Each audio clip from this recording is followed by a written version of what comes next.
आताच सन्माननीय राज ठाकरे यांचं भाषण संपलं आणि ते निघाले. शेतकरी कामगार पक्षाच्या आजच्या मेळाव्याला या मंचावर जवळजवळ महाराष्ट्रातल्या सर्व प्रमुख पक्षांचे नेते उपस्थित आहेत.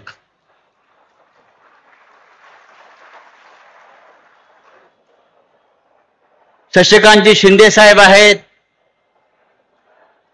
मनसे प्रमुख येऊन गेले, शिवसेना आहे आणि महाराष्ट्राच्या कानाकोपऱ्यातून शेतकरी कामगार पक्षाचे कार्यकर्ते पदाधिकारी इथे जमलेले आहेत. मी जयंतराव पाटलांना एवढं सांगेन, आम्ही सगळे इथे आलेलो आहोत ही शेका पक्षाची पुण्याई आणि या महाराष्ट्राच्या मातीत गेल्या 78 वर्षापासून शेतकरी कष्टकरी यांच्या संदर्भात पक्षानं घेतलेल्या तुमच्या भूमिका आणि संघर्ष,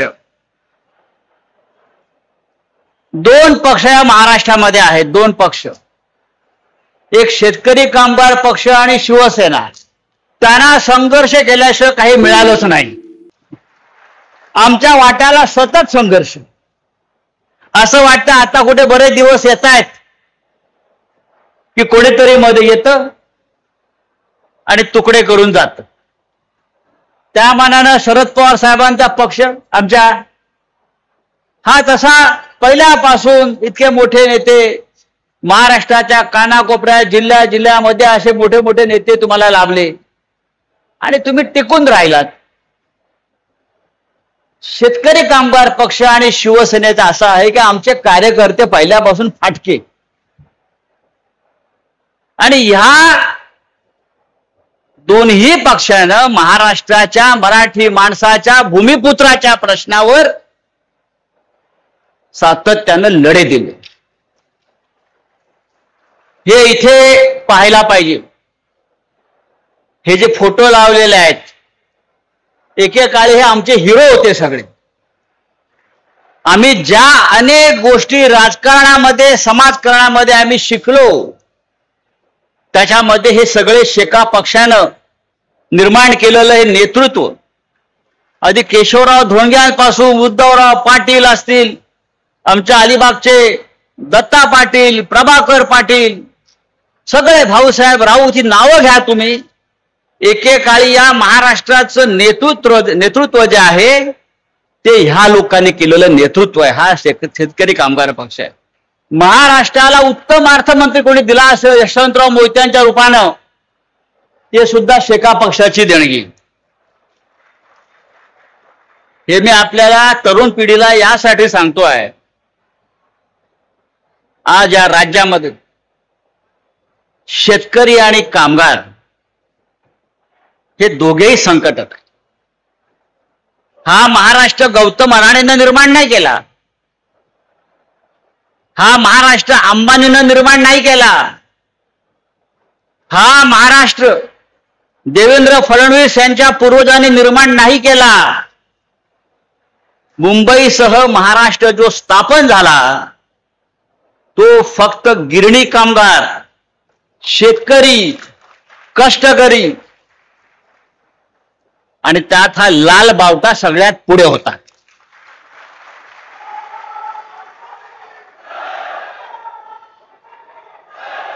हा लाल बावटा स्वातंत्र्याच्या लढ्यामध्ये भारतीय जनता पक्ष नव्हता. स्वातंत्र्याच्या लढ्यामध्ये भारतीय जनता पक्ष काय राष्ट्रीय स्वयंसेवक संघ असेल कोणी नव्हतं.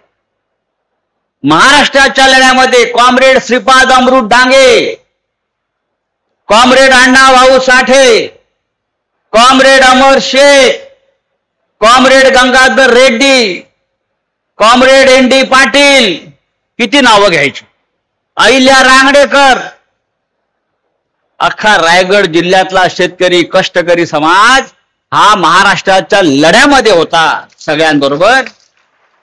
म्हणून हा महाराष्ट्र आज देवेंद्र फडणवीसला भोगता येतो आहे. माझं आणि शेतकरी पक्षाचं नातं आहे.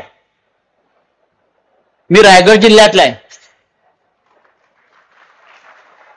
ज्या जिल्ह्यामध्ये हा पक्ष सर्वाधिक रुजला त्या जिल्ह्यामध्ये माझा जन्म झाला.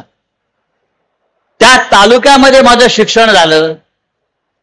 अजूनही मी त्या गावाला जातो आणि त्या माझ्या जन्मापासून मी पाहतोय तिथे शेतकरी कामगार पक्ष, त्यांचे कार्यकर्ते आणि आता चित्रलेखापर्यंत मी नेहमी सगळ्यांची माहिती घेत असतो की तालुक्यामध्ये शेतकरी कामगार पक्षाचं काय चाललंय.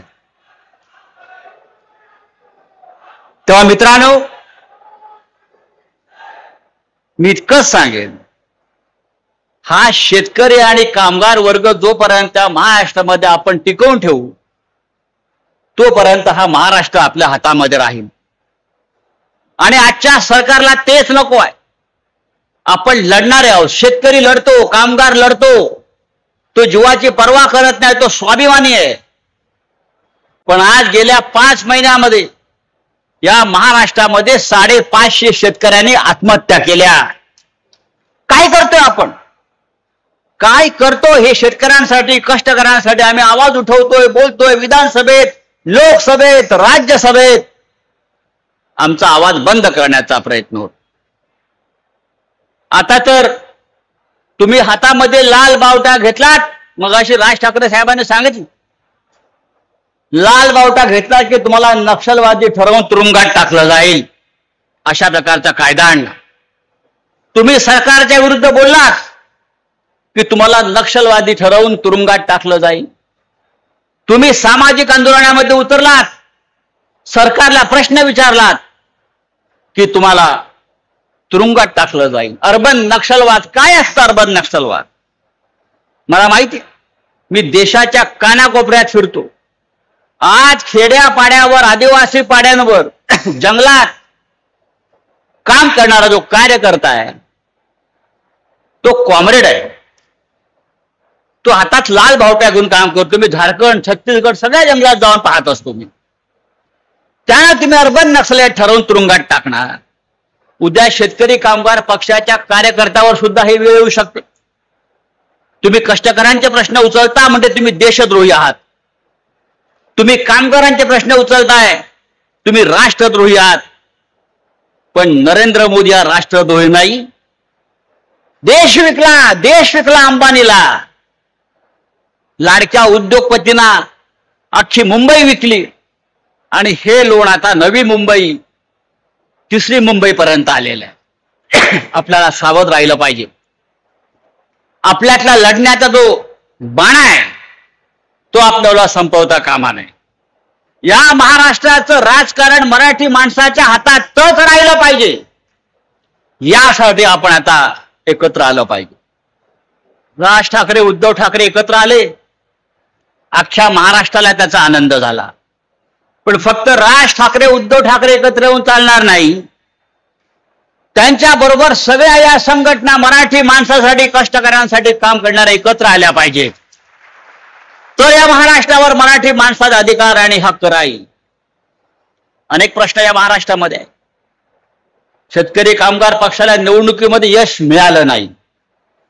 शिवसेनेला यश मोठ्या प्रमाणात मिळालं नाही. राष्ट्रवादी काँग्रेस पक्षाला शरद पवारांसारखा नेता असताना यश मिळालं नाही. त्यामागची कारणं वेगळी आहेत. पण निवडणुकीमध्ये यश मिळालं नाही म्हणून खचून जाता कामा नये. तर पुढल्या लढाईसाठी आपण सज्ज राहायला पाहिजे. यालाच लढवय्या, या महाराष्ट्राचा लढवय्या बाणा आणि मराठी माणसाचा बाणा म्हणतात. खचून कसले जात आहे? निवडणुका आज येतील, उद्या परत जात. पण आपल्याला या महाराष्ट्राचं नेतृत्व आपल्या हातात घेण्यासाठी आपल्याला कंबर कसून उभं राहावं लागेल. आणि आजच्या या मेळाव्याचं, शेतकरी कामगार पक्षाच्या मेळाव्याचं महत्व हेच. मी दिल्लीमध्ये 25 वर्ष आहे. आजही महाराष्ट्राचा रुबाब आहे दिल्लीमध्ये. आजही मराठी माणूस म्हटला, मराठी खासदार म्हटला की लोक दचकतात. याचं कारण हा महाराष्ट्र स्वाभिमानी आहे. हा महाराष्ट्र कधी झुकला नाही, हा महाराष्ट्र कधी वाकला नाही. आणि खास करून जे रायगड जिल्ह्यातून आलेले हे कार्यकर्ते आहेत त्यांना माहिती आहे रायगड जिल्हा म्हणजे काय. पण आज एक धोका रायगड जिल्ह्यात दिसतोय, जो मगाशी सन्माननीय राज ठाकरे यांनी सांगितला. जसे उद्योग वाढतायत, औद्योगिकरण होत आहे, तसा आपला शेतकऱ्याची पिछेहाट होते. कामगार वर्ग बाहेर येतो, मराठी संस्कृतीवरती आक्रमण होत आहे. यासाठी शेतकरी कामगार पक्षानं पुढाकार घेतला पाहिजे.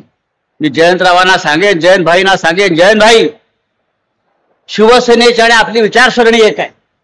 आपण भूमिपुत्रांसाठी लढणारे लोक आहोत. मराठी हा आपला आत्मा आहे. राष्ट्रवादी काँग्रेसचे नेते हा सुद्धा या महाराष्ट्रातला एक महत्वाचा आणि स्वाभिमानी पक्ष आहे. आपण सगळ्यांनी एकत्र येऊन या महाराष्ट्रावर होणारं हिंदीचं आक्रमण, उपऱ्यांचं आक्रमण थांबवायला पाहिजे आणि मराठी माणसाची भक्कम एकजूट उभारायला पाहिजे. आणि आम्ही सगळे एका नात्यानं आपल्या बरोबर जोडलेलो आहोत आणि हे नातं असंच राहील. महाराष्ट्र राहिला तर महाराष्ट्र धर्म राहील, मराठी माणूस राहील. आणि महाराष्ट्र मेला तर राष्ट्र मरेल, हे सेनापती बापट यांनी सांगितलेलं आहे. मला त्याची या क्षणी आठवण होत आहे. आजच्या दिवशी आपण मोठ्या संख्येनं जमलेला आहात, महाराष्ट्रातून आलेला आहात, कानाकोपऱ्यातून आलेला आहात. हे राज्य छत्रपती शिवाजी महाराजांचा आहे, शाहू फुले आंबेडकरांचा आहे. याचं भान आपण ठेवलं पाहिजे. आणि आपल्या या राज्यामध्ये जातीय धर्मांध शक्तींना कोणत्याही प्रकारचा थारा न देता हे राज्य मजबूतीनं पुढे नेलं पाहिजे. इतक्याच मी आजच्या दिवशी शुभेच्छा देतो. आणि या कार्यामध्ये शेतकरी कामगार पक्षाला उदंड यश मिळो, त्यांच्या नेत्यांना यश मिळो असा शुभेच्छा देतो आणि तूर्त आपली रजा घेतो. जय हिंद, जय महाराष्ट्र.